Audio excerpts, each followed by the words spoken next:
Hello மக்களே, diet ஆரம்பிச்சு 3வது நாள் வெற்றிகரமாக 2 நாள் முடிச்சாச்சு.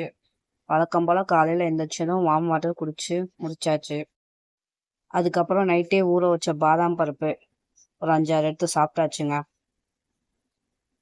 காலையில் எழுந்திரிச்சோன்னே இப்போ நட்ஸு சாப்பிட்றது உடம்புக்கு ரொம்பவே நல்லது.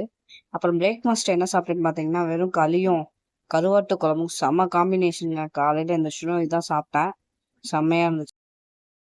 அப்புறமா காலையில் ஒரு 11 மணிக்கு வறுத்த நிலக்கடலை கொஞ்சோண்டு எடுத்துக்கிட்டேங்க. இது ரொம்பவே நல்லதுங்க.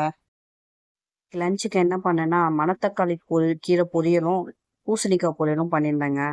எப்பயுமே சாப்பாடு 1 மடங்கு எடுத்திங்கன்னா 2 மடங்கு காய் பொரியல் எடுத்துக்கோங்க. கார்ப்ஸ் வந்து கம்மியாக எடுத்துக்கணும், ப்ரோட்டீன் வந்து நிறைய எடுத்துக்கணும். அப்போ தான் வெயிட் லாஸ் சீக்கிரமாகவே ஆகும். ஸ்நாக்ஸ் வந்து 1 கப் காப்பி வித்தவுட் சுகரில் எடுத்தாச்சு. பெருசாக பசிக்கல, அதனால் வெறும் காஃபியோடு முடிச்சுட்டேன். நைட் டின்னர் என்னன்னு பார்த்தீங்கன்னா, ஒரு சப்பாத்தி உருளைக்கிழங்கு மசியல் ப்ளஸ் வந்து கொஞ்சோண்டு வாட்டர்மெலன் ஃப்ரூட்ஸ் எடுத்துக்கிட்டாங்க. இதோட இன்னைக்கு டே முடிஞ்சது. நாளைக்கு டே பார்க்கலாம். மறக்காமல் சப்ஸ்கிரைப் பண்ணி வச்சுக்கோங்க. பாய்.